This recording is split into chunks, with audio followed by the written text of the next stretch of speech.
Well, I'm here with Milan Chanel. She is a Twin Cities musician, a photographer, and member of the Northern Warehouse Artist Co-op in St. Paul. And she plays drums with the band Hey Darling, sings backup vocals for Black Widows, and has been a teacher for the She-Rock Girls Rock and Roll Retreat. Milan, thanks so much for sitting down to chat. Thank you for having me. Hi. Yeah, how's it going? I remember that you at one point were doing the kind of like artist barista day job thing in St. Paul. I feel like I've worked a lot of jobs in St. Paul, I guess, and Minneapolis. I know I was working at the Heartland restaurant for a while. That was kind of, just before I think I started playing music with Black Widows, I would say. I think I started playing with them like just after that ended. I've just been working at the Next Chapter Booksellers bookstore for about 6.5 years, working on the newsletter a lot for the bookstore, and then in between all of that, I've just been playing music. How did you first get connected with Black Widows? I was working at a restaurant called the Third Bird in Loring Park. This would have probably been like 2014 or so. I met Corinne there, and Corinne was serving. One of the bartenders was Pamela, and then Ethan Joseph was a host there. So there were a few of us that were there. Lucy Kaufman was there, and so we kind of all, I think, were looking for a project. And like an artistic way to express ourselves, and we, Corinne, Pamela, and I like found out during a shift that we all like grew up playing violin. So that was pretty cool. And then we found out that we were all Aries, like astrology. If you're a believer of astrology or not, we were like, something's meant to be like, and, but then I ended up leaving that restaurant just as Corinne and Pamela were kind of starting to form Black Widows. But I reconnected with Corinne at a restaurant. Again, I think I was just like having food at the bar, and she came and sat next to me and was like, hey, like we did start that band, so if you're interested, like, so that was pretty great. It kind of felt like a little serendipitous. Correct me if I'm wrong, but it seems like surf guitar is a huge component of that band. Do you play any surf guitar or surf violin for that matter? I do play guitar, and I sang backing vocals in Black Widows. But I, through the years, like learned all the songs on guitar and bass and drums. And, and I'm pretty, well versed in like some of those like heavy hitters from that, subgenre. So it felt like pretty natural to, learn, guitar on like playing Rumble or something like that. Like those are definitely songs that like when I was first learning guitar, like I was like, okay, I get this chord and things like that. So, but yeah, it was great. It sounds like violin was actually your first instrument. Yes, violin was my first, like, I guess, physical instrument. I was always singing around the house and stuff, and also like I would get in trouble for playing drums with my dinner utensils. But when I was at first able to play an instrument and like rent an instrument, I chose violin. I started playing when I was about 7, and then I continued throughout grade school and college. Played in the St. Kate's orchestra, and then into adulthood, I do play and collaborate sometimes with the Mississippi Valley Orchestra, which is a community orchestra in the Twin Cities. So going back to St. Kate's for just a bit, did you ever know Joan Griffith over there? I love Joan Griffith. Okay. Yay. Yeah. I took jazz history, if I remember correctly, with Joan, and it was definitely one of my favorite classes. I think that St. Kate's, and I love St. Kate's, and I learned so much there. They have a smaller music department, or at least when I was there. And when I was there, it was kind of dominated by majors of like piano pedagogy, or like hoping to like teach in the church through music or somehow, or there is a few classical singers, and I ended up majoring in English, but I minored in music, and my specialty was vocal jazz. So I think some of the teachers were like, okay, what do we do with this one? She's kind of over Ave Maria. And Joan, there were a few teachers I really gravitated towards, and Joan was definitely one of them. Joan was my teacher at McAllister, and she's kind of like my jazz aunt or something. You know, really? She's awesome. Yeah.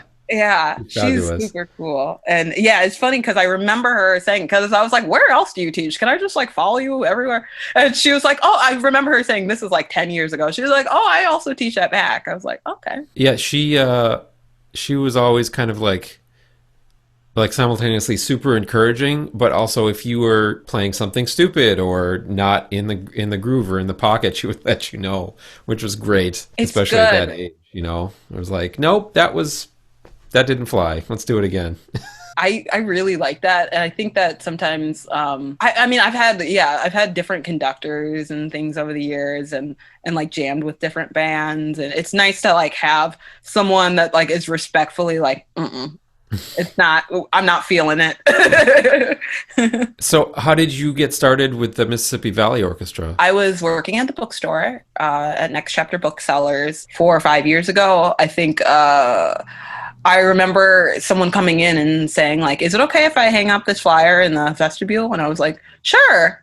And then they like hung it up, and then they walked out, and I kind of like waited to see that walked out. And then I like went up to the flyer, and it said like, you know, that there's this community orchestra looking for musicians, and like what specific like orchestral sections they were looking for. And that violin was one of them. And, you know, I'd been maybe like probably a couple years since I'd left, at least a couple years since I'd left St. Kate. So I was like really excited about it. And they had the little tab that you could rip off. So I definitely ripped off a tab, and then it went from there. So you're still with the orchestra at the moment, right? I haven't been playing this season, especially with COVID. I know that they have communicated that they're kind of looking to find the best way to try to still have projects going. And trying to figure out like how to have all these musicians playing safely together. And so I've kind of been trying to feel out how that will happen and then going from there. But I've been missing them. So hopefully there can be some resolution about how that works out. So I know that there are some rotating quartets and throughout the orchestra that perform at Bauhaus. So if anyone's in the area, like definitely check out MVO, Mississippi Valley Orchestra. I know that they've been having performances. They've had maybe a couple this summer, and maybe one in the last couple weeks at Bauhaus. So I'm sure you can find more information about that online. But and then I guess in terms of the full orchestra, it sounds like there was some talk of trying to find a way for the orchestra to meet, or even if it's sectionals, and kind of having like health screenings and stuff. So hopefully I can see them again soon. Now you have been rehearsing pretty actively, it sounds like, with Hey Darling. Yes. Is that right? And you've had several live stream performances recently? Yeah, we had one major live stream performance a couple weeks ago. That was pretty great. It was kind of an after-hour happy hour with Hey Darling, and we meet for practices. It rotates from like once to twice a week, depending on like the content that we're practicing. We had a rehearsal last night. That was pretty great. We've been writing a lot of new songs. So it felt like a lot of stuff, especially last night, for some reason was just flowing, and it was our guitarist Eva's birthday. So we had like chocolate cake, and we're writing a couple new songs. It was pretty productive practice. I joined Hey Darling earlier this year, and I know that they had formed formed the group about a couple of years ago, and some of the members of Hey Darling are also involved with She Rock. But it was interesting because we just like, I think it was one of those things where we had just kept missing each other until that point. They were like, some of them had maybe played rock and roulette or had done some other side project involved with She Rock. And so I saw this ad online or posting online that Hey Darling was looking for a drummer. And I had been listening to some of their music and footage of their performances with their previous drummer. And then I contacted our bassist, Yo, and everything went from there. But yeah, we've definitely been posting like footage of our practices and stuff. Like I definitely find it inspiring. And I record, even if it's on my phone, like every rehearsal we have, because I find it helpful for myself and hopefully for the rest of the band. I do feel like audience members and you know, just music lovers kind of do enjoy that insight into the creative process of a band and like what it kind of looks like backstage. Yes, I find it fascinating. I spend so much time watching music documentaries, and there's this series online called Polyphonic that I really like. It's like they're kind of like musical analysis videos.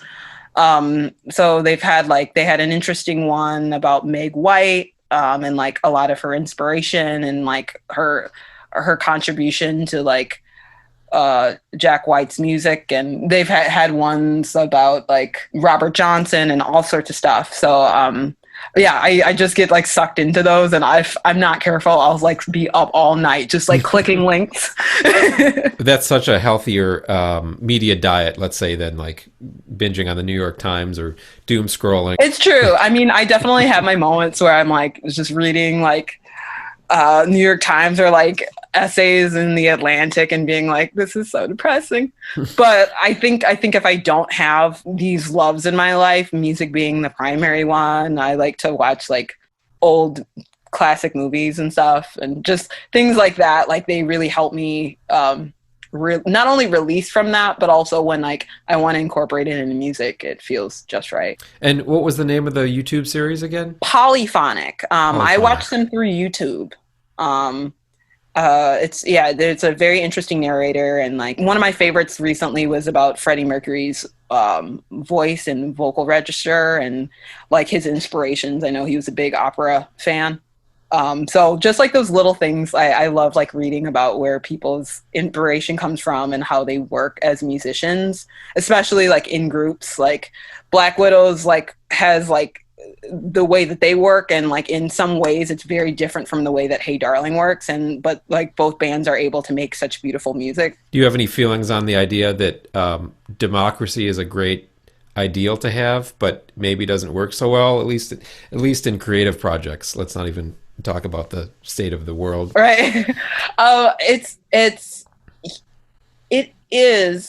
It is great to like feel like to have that voice in like a band. It's interesting because we all like work very differently, and we all like have different communication styles and things like that. And so when you're bringing this band together, you're trying to make sure everyone feels heard, you know, especially if that's like the setup in your band, that like it's not, if you're in Prince and the Revolution, like he doesn't necessarily want to hear what you have to say. You're in Prince's band.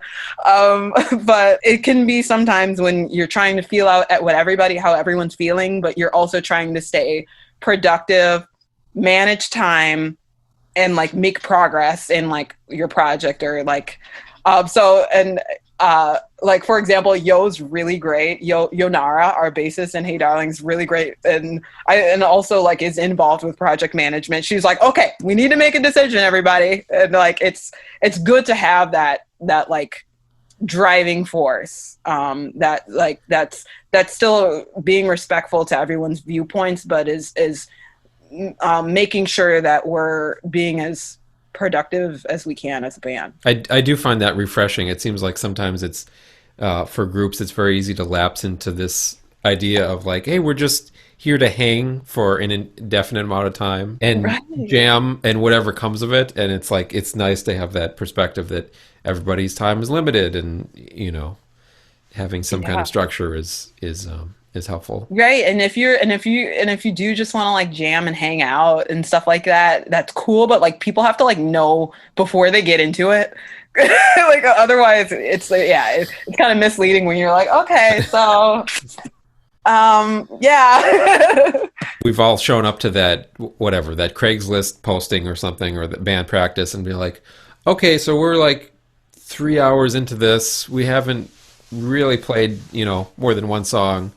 What's the agenda? Right. Yeah. Yeah. What's next? What's next? Yeah. I think that's been really important. There have been those moments though when something happens like organically, like even last night with our rehearsal, I think I showed the rest of the band some lyrics that I'd been working on, and I'd recorded it on like my voice recorder on my phone, like some of the melodies, and then it just went from there. And then we were adding to that song collaboratively as a band, and then we moved on to like jamming into something that we decided that we wanted to keep and work with more. But we didn't necessarily go into that specific practice like we have to write 3 songs tonight. Right. And like maybe sometimes we should, and maybe sometimes that would have added unnecessary pressure.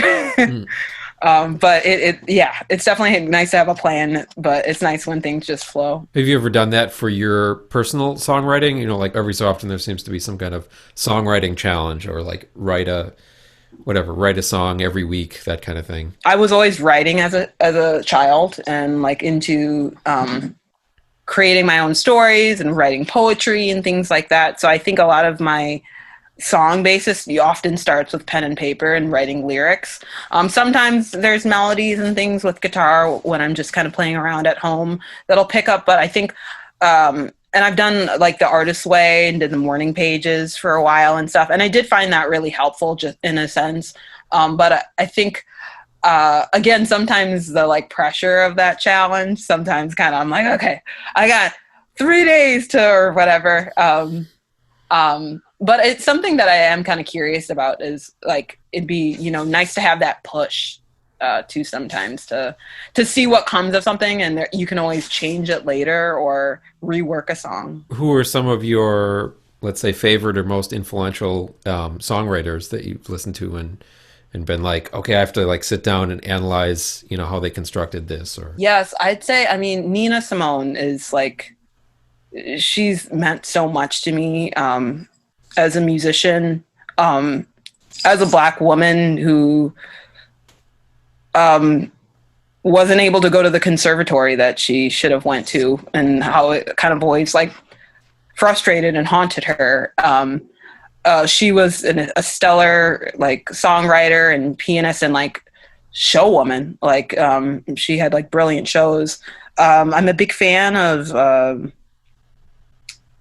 D'Angelo. I think he's like a stellar songwriter, like just a huge multi-instrumentalist. He's like a piano virtuoso. He plays guitar. He has like, his voice is like butter. It's just Prince definitely. And Prince, like, one of D'Angelo's hugest influences was Prince, so it kind of makes sense that they would gel together in that sense. I really like Erykah Badu, and Corinne Bailey Rae, I think is a musician I love. Oh gosh, the list could go on. Joni Mitchell is like queen. Yeah, there's just been so many influences. I don't even want to say that I'm a frustrated vocalist. Like, it's not, I haven't pursued it in any kind of practical, long-term way. I wrote like a few lyrics in high school, but mainly I've been, the guitar has been my voice. Everybody's different, obviously, and has a different process, but like, what is it like to start with the lyrics of the song, or, the opposite, and kind of reverse engineer it? So I'm just always curious about that. Sometimes, yeah, it really depends on the song. Sometimes it does feel like it comes like lyrics first, and then I will like layer guitar progression onto that, or just start kind of singing vocal riffs and see what happens. And then sometimes I am just kind of playing around on guitar or a piano or something, and it goes from there. Speaking of songwriters, how did you get connected with Deborah? Was that through She Rock, or Did you know her previously? Yes, it was through She-Rock. Deborah G was the lead vocal teacher at She-Rock. And my first year of She-Rock was the summer of 2019. And I'd had some friends that had done She-Rock. Corinne from Black Widows is also involved in She-Rock. And so people were like, I think in the summer of 18 or something, someone was like, you should like apply next year. And so that's how I met Deborah G, because I applied as a vocal teacher. And so she really like took me under her wing and was super like a wealth of knowledge and super graceful, and was always like promoting me to like do more and try more and like and super encouraging. She's awesome. The House of Music where I teach, that's kind of how I'm connected with her, because she teaches or taught lessons over there as she, moved away from the Twin Cities. I would always hear her students in like a couple rooms down, just like belting, just with zero fear, belting, show tunes or musicals. Man, like she was always getting amazing results out of pretty young students. She has like an amazing voice, and loves working with children. And for me, I kind of came into She-Rock being a little nervous, not knowing what to expect, knowing that some of the teachers had known each other for years. I mean, some of the teachers and like leadership staff have known each other since they were children in She-Rock themselves, and now they're in their like 30s or late 20s. And so that's been like, really awesome. But I was kind of like, I hope I fit in. I hope they like me. I hope that like I have enough knowledge to like help these children, like and like add to whatever they're trying to do. And so Deborah was always like, you've got this, you rock, you're awesome, like you deserve to be here. This is what works for me. But if it doesn't work for you, like you can definitely try something else. And like, yeah, she was just awesome and a wealth of knowledge. Now, what was the online experience like this past summer? From what I understood, the entirety of the camp was online, including some of the performances and the feedback and everything. I had applied for She-Rock, I think maybe right before everything kind of, in terms of stay-at-home order. I think I probably put in my application like in late February, early March, and so it was kind of like, yes, She-Rock. And then as soon as this happened, we were like, there's no way we're having She-Rock, right? Like, there's no, like, it was hard to see what the options were, because we knew, like, so we're not going to put, like, 80 kids in a room together and just see what happens. So we've got to, is there another way that we can, like, keep this happening and, like, be of service to, like, this community during this time? And She-Rock has like a really stellar like staff that worked in a very short amount of time to a lot of the stuff that they would have had worked out, by March or April, the places that we would have actually like rented and things like that. And the venue that we would have used would have, a lot of these things would have already been taken care of. So they had very limited time and really worked their butts off. And we had Zoom camp. And it was really great. We had like multiple workshops going on Zoom at the same time. And we had like lists of links, and we used Soundtrap as a digital audio workshop, which is accessible online. So students were making original songs in groups that they were placed in through Soundtrap. And so a lot of the staff had never used Soundtrap before. So we had workshops before camp started, like learning that DOS, and it was pretty cool. Like, so I feel like it was great to be able to even have our showcase with all of the families tuning into this one Zoom meeting. And you got like, you look at the like little bubbles, and then you see that there's like 100 people on this Zoom meeting, like watching this or listening to this original song written by a 10-year-old that had like a week to write an original song with their other camp members. It was pretty rad. That's awesome.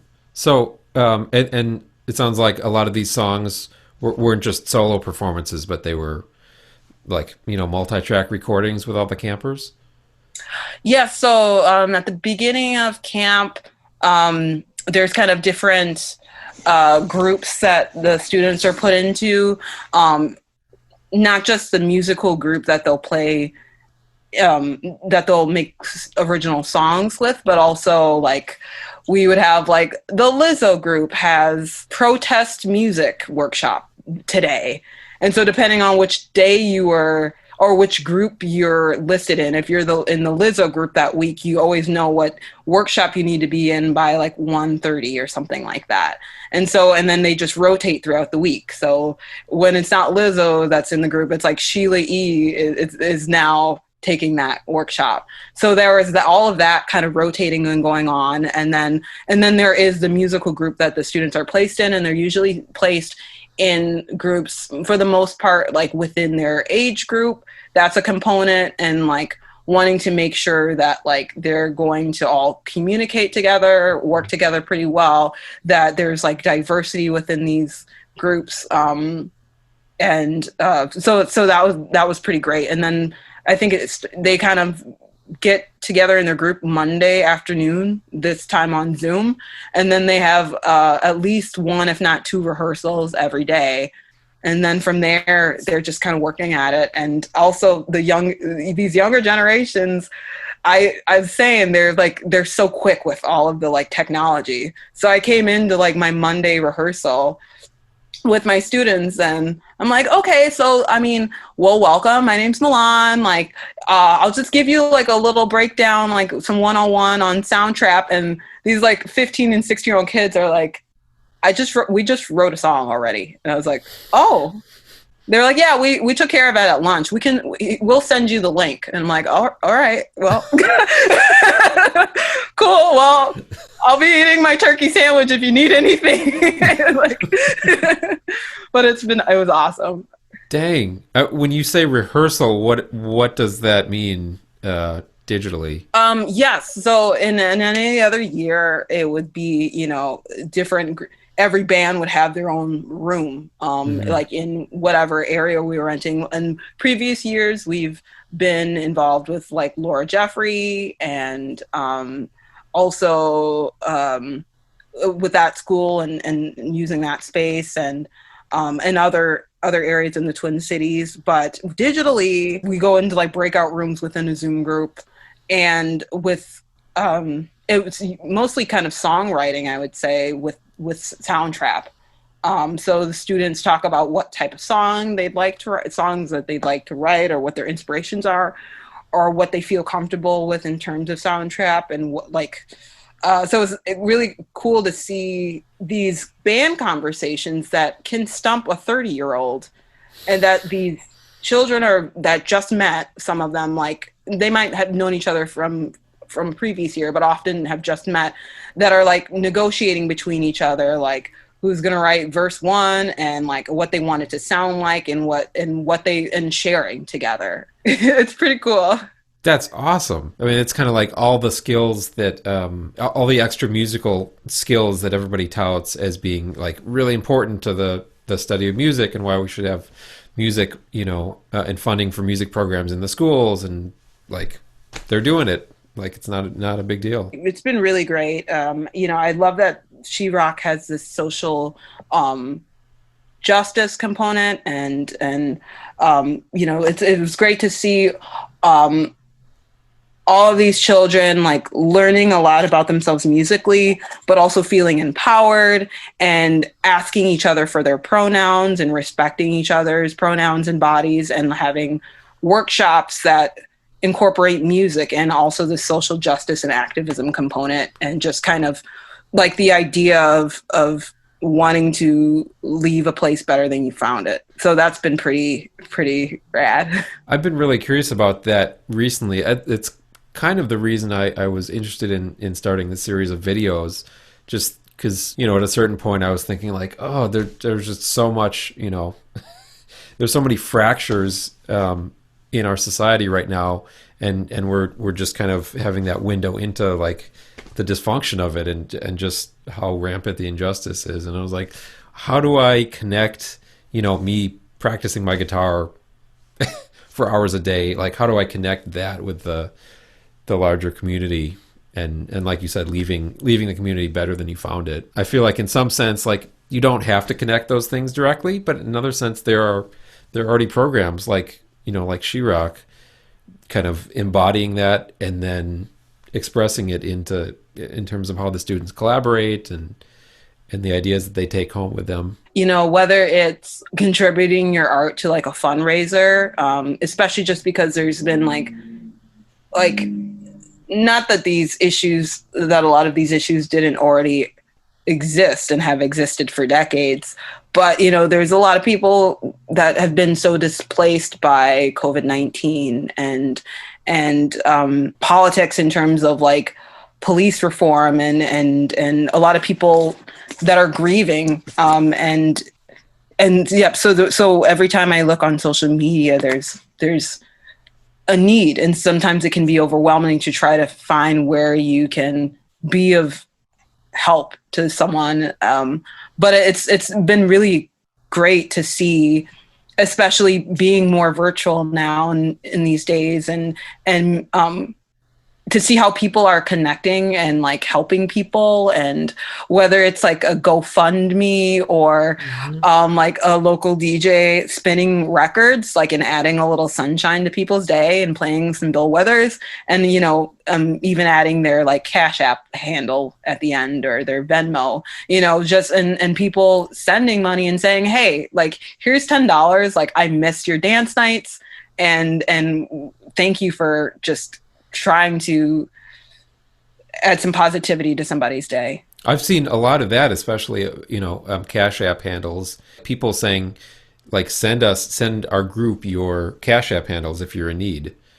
Like I hadn't seen that before. I'm sure it was going on, but just in light of kind of the protests this summer and all the displaced people, staying at the Sanctuary Hotel, and that whole population, and people would just be like, hey, send me your PayPal or a link that you have, or if you're out there helping and donating food, like, send me a link. I can help financially. So it's just been super cool to see all of that kind of congealing and forming. There's been some musicians out here, like, obviously nationally and globally, but like even in our Twin Cities, that have been doing amazing work. Like, shout out to Noddy McGill from Gully Boys. They've been doing tremendous work in terms of donating food, diapers, toilet paper, making drop-offs at encampments and stuff. And like, I think it's been really beautiful to see this shift in people really wanting to help. And so, I've definitely, I agree with you. I've noticed a lot of like handles and stuff, and just, even someone shouting out like, I have a ton of food and I don't need all this food, but maybe somebody needs this food. And that might not have happened, 7 months ago or something. It's just kind of the time we're in now, I guess. It's definitely something that Hey Darlings talked about recently, and like wondering in what ways can we be more help, and some of us are contributing in Rock and Roulette for She-Rock, and then there's been other places that some of us have been volunteering or trying to promote other people's need. And so we'll see kind of what the months bring, and of how else we can hopefully be of help and service to our community. And what is the Rock and Roulette program that you mentioned? Sure. So Rock and Roulette is a fundraiser hosted by She-Rock. And so they're it's a fundraiser for She Rock. And so a lot of teachers and then people and kind of involved in She Rock from previous years, or even people that have never been involved in She Rock, form bands. It's typically for, maybe a matter of months. We've doing it this year virtually, and we're using Soundtrap. So now I kind of know what it felt like to be one of the students this summer. And we're creating original songs and also creative covers of songs. And just as bands trying to fundraise as much as we can for She Rock. And I'm pretty excited to be involved in Rock and Roulette this year. It'll be my first year being involved in Rock and Roulette, because when I was a child, I would not have necessarily been able to afford to attend She Rock camp without some sort of help. And so it's nice that, there are people that have donated, and She Rock's been able to give scholarships to students to be able to attend. Music can be really expensive to be involved in. Whether it's like having like the latest Pro Tools or lessons or anything. I rented a violin for several years before I was able to buy my own, and I bought one, like a beautiful violin that at a pawn shop, that just happened to be there, and it felt like it had my name on it. And so it's cool to hopefully, our goal is to just promote the awareness of She Rock and raise money for it, for the nonprofit. Like, I love the idea of seeing She Rock diversify, more and more each year, with different kids from different neighborhoods in the community, or in the Twin Cities and Twin Cities Metro being involved. Yeah, I will have to check out Soundtrap as well, because that's not a it's not a piece of software that I've been familiar with, and it sounds like it would be super useful for collaborating online or connecting students and having them record. Yes, I think I found it like a really cool resource. Especially, it kind of reminds me a little bit of if GarageBand and Google Docs had a love child. Because you can like basically you can like save your work and then share it. I can send you an invite and say, Ben, like, check out my stuff, and like give you access to it, and then you alter it and add things to it and layer it, and then you save it, and then you shoot it back to me. So you can like, and there's like a chat on the side and everything, and you can see like who it's being shared with in the upper right hand corner and involved. And I know that they have like educational memberships and things like that. So depending on like what use what you're using it for, it can be really helpful. And I know that there's different like tiers of membership. I feel like I've been on kind of this dead end quest to find some kind of digital interface where people can at least have the semblance of playing and improvising live with each other. I know that's like probably not possible with the current state of physics and the internet. That sounds like that would be an alternative. That was funny. Do you know the musician Jacob Collier? Yes. Yeah, who's just taking the world by storm at the moment. Really? I mean, anything. Yeah. I love the meme that's out there somewhere. It's like, and the caption is like, Jacob Collier, he's just smiling, exists, and then the rest of the world is like just mind blown. I know, it's like, I remember a friend introduced me to Jacob Collier, and I just remember being like, how old is this kid? This is the future. This is like sky's the limit, and like he kind of definitely exudes that. I think like he has so many different like inspirations and interests, and like I love musicians that are performative and they exist in costumes and just a theatrical vibe. I like Kate Bush. I love Bat for Lashes. Natasha Khan just always has these like storylines, and like even her music videos just kind of have something different. And I love musicians that just will incorporate anything from like a harpsichord to, you know, anything that they want, you know, that they feel something and that it fits. And he definitely exudes that. Oh my goodness. Just like a complete kind of omnivorous, just freedom of any instrument and like any genre, you know, obviously having the depth of knowledge that he does with, you know, but yeah, amazing. I was going to say that he, I think on an Instagram video, he was explaining somehow, you know, normally if somebody made this claim, I'd be like, okay, I'm pretty skeptical, but he was saying that he was able to jam live with people over Skype or Instagram Live or something, Yeah. by having like basically somehow calculating the latency and then having that time running in his head while he's playing. Somehow he was able to beat the system, and I was like, if anybody could do that, probably Jacob Collier. Yeah, he's probably like on dial up and he's like, no problem, I got this. So it's like, oh, okay, that's pretty awesome. I mean, it's like, yeah, and also like the dedication to be like, okay, I'm gonna try to hack the latency of like our connection. And like I find it beautiful, like the lengths that people will go to display their art and to like share something with someone artistically.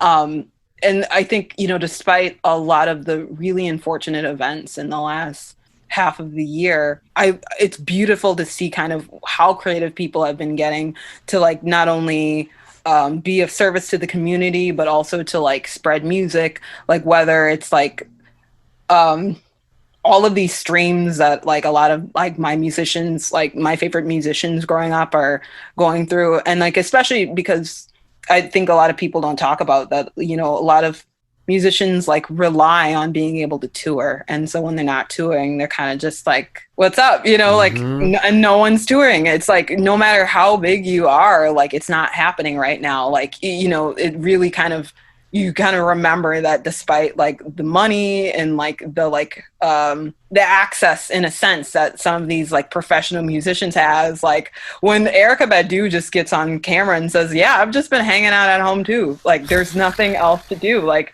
Bruce Springsteen's hanging out at home and like Coldplay's hanging out at home. Like everybody's just kind of, you know, trying to be creative, but trying to stay safe and practice self-care.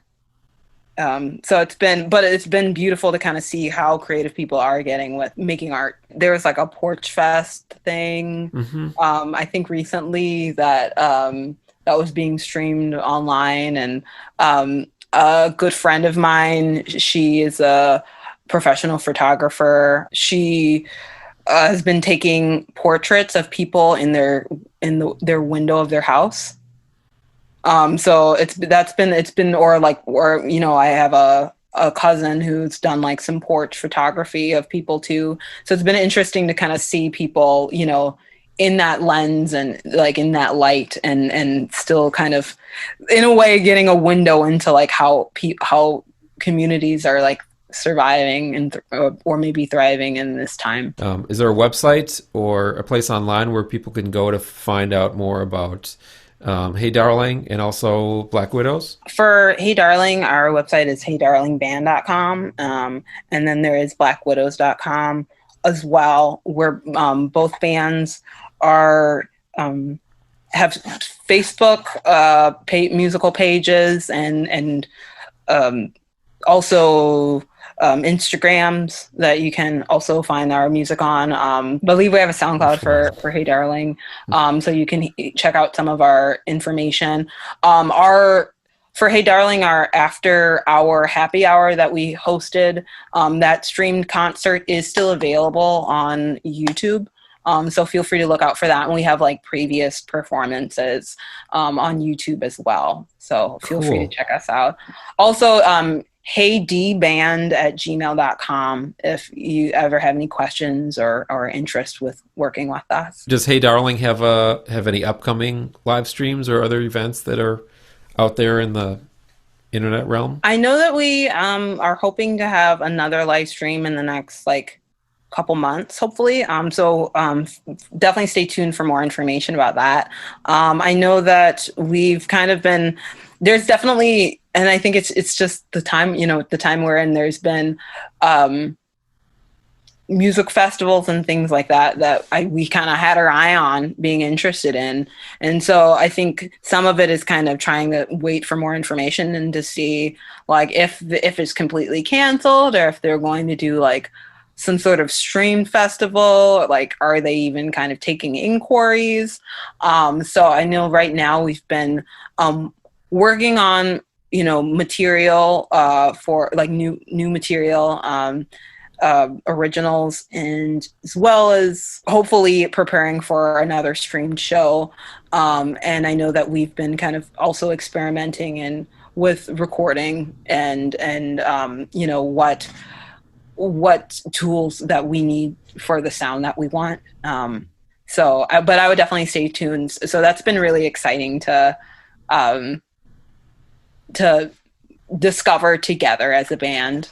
And, some of us have have some experience in it, and some of us don't have as much of the recording experience. The streaming live show was like new to all of us, so that was an adventure. But I'm really excited to kind of see like what we learned from that and just to go like build and improve upon that. So that should be cool. Yeah, I imagine drums out of all the instruments would be like the most difficult to capture fully. I mean, even not even just talking about a Facebook live stream, but like recording. Oh my goodness.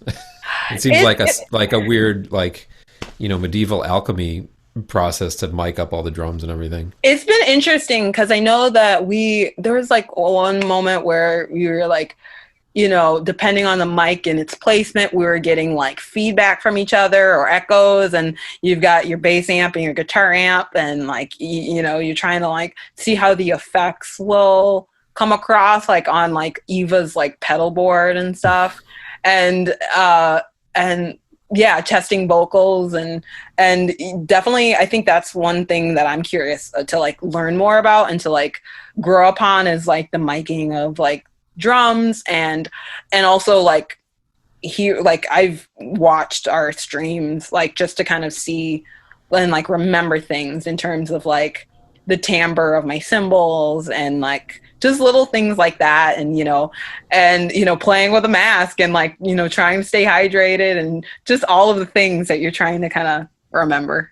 How would any of us have practice for that and before this moment? Yeah, it's a interesting time to kind of be sharing music. Well, we'll be super excited to see how that develops and how you all progress as a band. Thank you. We're pretty excited about despite a lot of the things going on, we're pretty excited to be writing music. And I mean, I guess the least you can say about the year 2020, it's an inspirational time to be a writer, I suppose. Well, Milan, this was super awesome. I really appreciate you taking the time out of your evening to chat. Thank you so much for having me, and I'm excited to see other musicians on your series. And thank you so much. I had a ball.